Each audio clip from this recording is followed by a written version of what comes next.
ተከታታዮች እንኳን ደህና መጣችሁ። ሁላችሁም ላይክ፣ ሼር፣ ሰብስክራይብ እያደረጋችሁ እንግዲህ ዳጣ ድራማ ክፍል 58 ይዤላችሁ መጥቻለሁ። እንግዲህ ሰላም አቶ ደረጀ ዳጣ ልጇ እንደሆነ ነግሯታል ማለት ነው። ከዛም ሰላም በጣም ደንግጣ ነበረ። ቆይ አቶ ደረጀ ምንድነው ያደረኩት?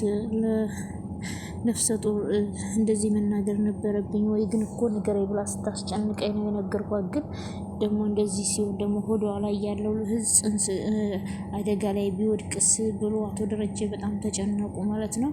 ከዛ አቶ ደረጀ እንግዲህ ከዛ ንፋስ ውሰጂ ልንገርሽ ብለው ልጇ ዳጣ እንደሆነች ሲነግሯት ራሷን ማመን አቅቷት ሰላም ፌንት ሆና ሆስፒታል ትገባለች። ሆስፒታል ከገባች በኋላም በጣም ተደናግጦ መኪና ላይ ውሃ በጭንቅላቱ ላይ እየደፉ ሰላም ቢሏት ምነው ዛሬ መናገር የለብኝም እንዴ? ለምንድን ነው እያሉ እየተጸጸቱ ራሳቸውን እየወቀሱ ለወይዘሮ ማርታ ደውለው ሰላም ታማ ሆስፒታል ገብታለች ሲሏቸው ውሃ ቶሎ በይ ልብሴን አቀብኝ ምናምን እያሉ ሲወዛገቡ ለውሃ ደግሞ ዝም ብላ ትመለከታቸው ነበረ። ከዛ ልብሳቸውን ቀይረው ወደ ሆስፒታል ሄዱ። ሆስፒታል ሲሄዱ ግን ሰላምን ምንም ነገር አታናግርም ነበር። አሁን ግን የደም ግፊቷም የልብ ምቷ ተስተካክሎ በጥሩ ጤናማ እንደምትገኝ ለአቶ ደረጀ ደውላ ስትነግረው ግን ምንድን ተፈጥሮ ነው? ምን ሰምታ ነው? ሰሞኑን እኮ ልትናገር የምትፈልገው የመጨናነቃት ነበር ብለው ወይዘሮ ማርታም ለአቶ ደረጀ ይናገራሉ። ደሬ ምንድን ነው ንገረኝ እባክሽ፣ አሁን ስለሱ የምናስብበት ሰዓት አይደለም። እስኪ መጀመሪያ እሷ ትዳንና ወደ ቤት ትመለስ፣ ከዛ በኋላ ለሁሉም ነገር እንደርስበት የለ በማለት ጮህ ይላሉ አቶ ደረጀ። ከዛም እንግዲህ ዳጣዬ ስትገባ ውሃ ትነግራታለች። ሰላምዬ እኮ ታማ ሆስፒታል ገብታለች ስትነግራት፣ አረ ምን ሆነሽ ነው? ውሸትሽን ነው? አረ በእውነት እኔ አላቅም አባዬ ለማሚ ደውሎላት ነበረ እና እየተንቀጠቀጠች ማሚ ራሷ ሄደች። እስኪ ከዛ ደረጀ የት አለ ብላ ስትደውል የት ነሽ? እኔ ቶሎ መኪና ውስጥ እፈልግሻለሁ ብሎ ዳጣዬን ይጠራታል። ምክንያቱም ዳጣ አባዬ ለምንድን ነው ስለ ሰላም የምትጨናነቂው? ሁልጊዜ ስለ ሰላም የምትጠይቂኝ በማለት ሲጠይቃት እንዴት ስለምወዳት እኮ ነው። በእርግጥ ሰላም ጥሩ ልጅ ናት፣ ደህና ናት እያልኩሽ ግን ልታምኚኝ አልቻልሽም አሉ አቶ ደረጀ። እዛ ለምንድን ነው ግን ይሄን ያህል የምትጨነቂላት ብለው አቶ ደረጀ ለዳጣ ሲጠይቋት አይ ሰላም ስለምታሳዝነኝ ነው ብላ ትመልሳለች። ስለምታሳዝነኝና ስለምወዳት ነው። ለምን ታሳዝንሻለች? እንጃ አባዬ ምናልባት አርግዛ ስላየኋት ነው መሰለኝ ታሳዝነኛለች ያለች ዳጣዬ። ከሆነስ ጥሩ ግን ሰላም አባዬ ቆይ ግን አባዬ አሁን ላይ ጥሩ አትመስለኝም። ምን ሆና ነው እንደዚህ የምትደነጋገጠው? ብላ ዳጣ አቶ ደረጀ ትጠይቀዋለች። ከዛ አይ ትንሽ በጣም ታማ ስለነበረ አሁን ግን የልብ ምቷም ተስተካክሏል ደህና ነች አሏት ለዳጣ። ከዛ እረፍት ታደርግ ብሎ ነው እንጂ ምንም ነገር የለም ግን ነቅታለች ትላለች። አዎ የልብ ምቷ ከተስተካከለ አስተነፋፈሷ ጥሩ ከሆነ በጣም ጥሩ ነው፣ አትጨነቂ ዳጣዬ ብሎ አቶ ደረጀም አቶ ደረጀ ዳጣን ያረጋጓታል።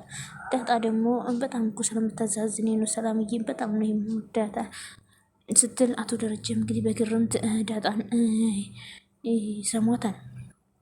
ከዛም ዳጣዬ ዋናው ጽንሱ ደህና መሆኑ ነው። እሺ አባዬ በቃ እትዬ ትምጣና እኔ ልሄድላት ስትል አይቻልም አንቺ ማየት የለብሽም ሲሉ ይከለክሏታል።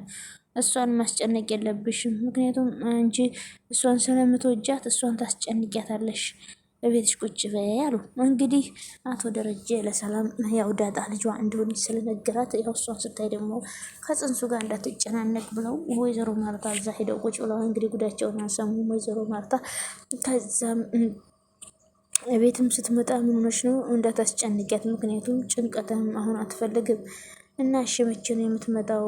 እነሱ ዶክተሮቹ ትውጣ ሲሉ ትወጣለች እኔ አልሄድም፣ እንደውም ወደ ቤት ሂጂ አንቺ ወደ ቤት ሂጂ ሲላት አቶ ደረጀ እኔ ናታን ብሎኝ ነበረ እኔ ወደ ቤት አልሄድም ትላለች ዳጣ። ለምንድን ነው ናታን እንደውለትና ይምጣ ትላለች። እንግዲህ በዚህ ሰዓት ወይዘሮ ማርታም ቤት ሄደው ማረፍ ስላለባቸው ደሬ በቃ እኔ ልመጣ ስለሆነ ወይ ዳጣ ወይ ናታን እንዳክልኝ በማለት ይናገራሉ። ዳጣ ግን ለማለት አቶ ደረጀ በፍጹም አልፈለገም።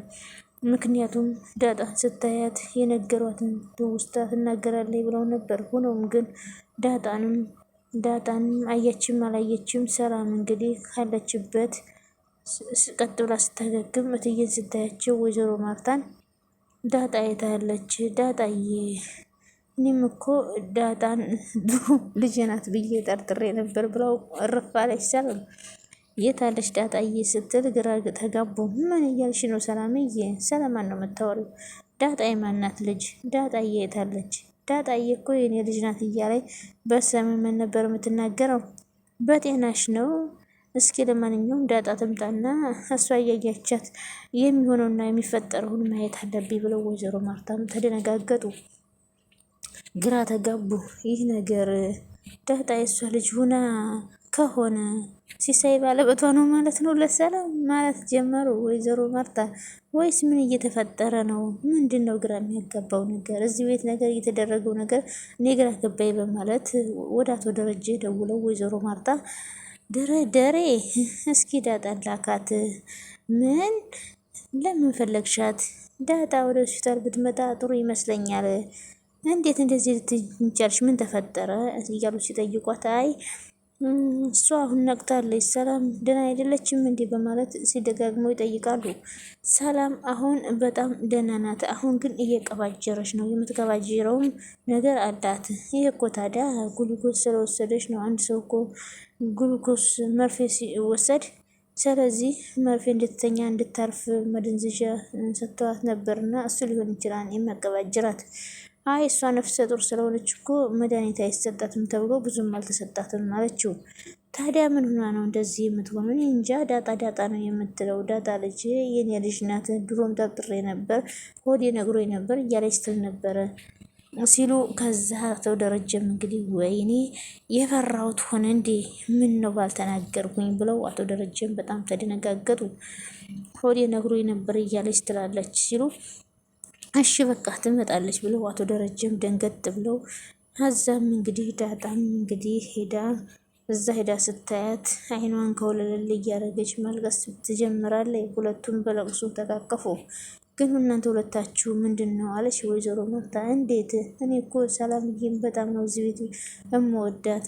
ከዛ ወይዘሮ ማርታም ለምንድን ነው ከሁላችን ተለይቶ ሰላምዬ ለምትወጃት ብላ ወይዘሮ ማርታም ትጠይቃለች።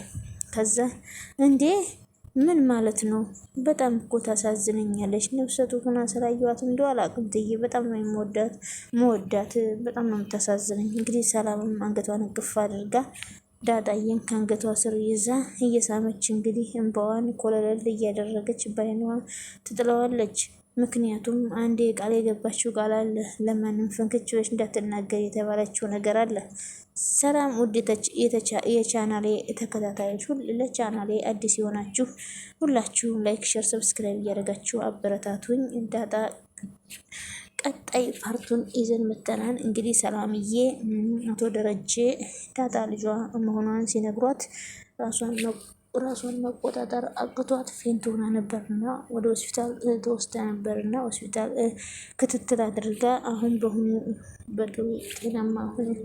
በጥሩ ጤናማ ሁኔታ እንደምትገኝ ጽንሱም ጥሩ ላይ እንደሆነ ዶክተሮቹም እንደተናገሩ፣ ሆኖም ግን አንዴ ችግር ተከስቷል። ይህ ለዘመናት ያሰበችውና እንግዲህ ይህንን ለዘመናት ስታስበው የነበረውን የልጇን ሁኔታ እንግዲህ ልጇን አግኝታለች። የወይዘሮ ማርታም እንግዲህ ልጄ ዳጣ ነች፣ ዳጣን አምጡልኝ በማለት እንግዲህ ስትናገራት ወይዘሮ ማርታ እንግዲህ ደንግጠዋል። ለምንድን ነው ታዲያ እስከዛሬ ዳጣ ልጇ ሆና እንዴት ሳታሳውቀን ብለው ወይዘሮ ማርታም ራሳቸውን መጠየቅ ጀመሩ። አብየል ደግሞ ቤቱ ባዶ ሆነ፣ ሁሉም ሆስፒታል ሄዱልኝ ብላ እንግዲህ ናታንን እያስቸገረችው ትገኛለች። እኔን ለምን አታገባኝም? እኔን ለምን አትወደኝም ብላ እንግዲህ ናታንንም ለመሳምና ለማሻሸት ሁሉ ትፈልጋለች። ከዛ ናታንም ምን እያደረግሽ ነው?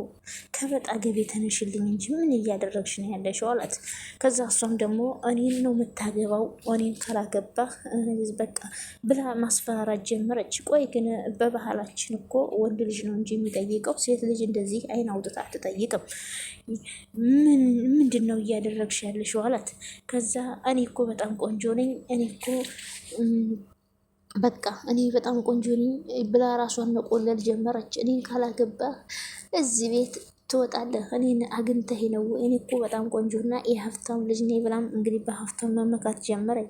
ከዛ ናታንም ደግሞ ምን እያደረግሽ ነው ያለሽው? እኔ እኮ አጥቼ ተሸግሬ አይደለም እዚህ ቤት የመጣሁት፣ አባትሽ ጓደኛ ሆኖ እዚህ ነው ልማር የመጣው ሸግሮኝ ሳይሆን በቃ ምናምን ብሎ መናገር ጀመረ። እሷ ደግሞ ለእኔ ካልሆንክ ያው አባርርሃለሁ እዚህ ቤት ውጣ ብላ ጭራሽ መፎከር ጀመረች። ናታንም በቃ ጭንቅላቱን እየወዘወዘ ምን አይነቷን ብሎ መገረም ጀመረ።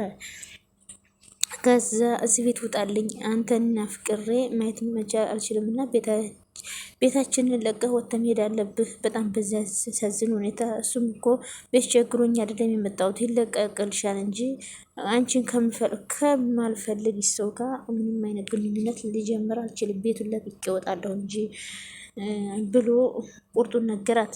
ተበሳጨችና ቢሆንም አንቺ ሴት ልጅ እወድሻለሁ ተብላ ስትገባ ነው እንጂ ክብር የሚኖራት ወንድን እወድሃለሁ ብላ ስትገባ አይደለም። እኛም ወንዶች ደግሞ እንወዳችኋለን ያልናቸውን ሴቶች ስናገባ ነው እንጂ ስለዚህ እነሱ እኛን እወዳችኋለሁ ተብለን የተባልነውን ሴቶች አይስማማንም። ስለዚህ ናታን ያው እንግዲህ እንደ ዳጣ አይነቷን የወደዳትን ነው ማግባት የሚፈልገው እንጂ እሱም አይወዳትን እንዳብዬ ዝም ብላ አግባኝ እያለች የምትለጠፈውን አይደለም። እሷ ግን ምንም አልገባትም። እሷ የምትመካው ያው በመልኳና በገንዘቧ ነው እና አብዬ ምንም የምትማር ሰው አይደለችም። ልታውቂ ይገባሻን በማለት በጣም እንግዲህ የሚገባሽ እንደው የግባሽ ያለበለዛ ምናምን ብሎ በጣም ተበሳጫጨ። በዛም በዚህም እያለች ላይቱን ሁሉ ማስቸገር ብትሞክርም በፍጹም እሱ ካለመው ፍንጭ ክችም አላለላት። እንግዲህ ወይዘሮ ማርታም በተደጋጋሚ እየተደወለለት ለአቶ ደረጀ ግን ሰላም ምንድን ነው የሆነችው? ለምን አትነግረኝም? በማለት አቶ ደረጀን ስታስጨንቀረው ማርትዬ ምን ሆነች ነው? ምን ተፈጥሮ ነው እንደዚህ የምትይው? ብሎ አቶ ደረጀ እንግዲህ ሲሳይ የሰላም ባል ነው እንዴ በማለት ለአቶ ደረጀ ያወራሉ። ከዛ አቶ ደረጀ ማለት ምንድን ነው የምትይው ብሎ እንግዲህ ነገሩን ማረሳሳት ጀመረ። ለማንኛውም ውድና የተከበራችሁ ውድ ቤተሰቦች ላይክ እና ሼር ሰብስክራይብ እያደረጋችሁ አበረታቱኝ። ስለነበረን ቆይታ ከልብ አመሰግናለሁ። በያላችሁበት ሰላማችሁ ብዝት ይበልልኝ። ፈጣሪ አምላክ ሀገራችንን ሰላም ያድርግልን፣ እኛን በያለንበት ይጠብቀን። በጣም አመሰግናለሁ። ላይክ ሼር ሰብስክራይብ ስለምታደርጉ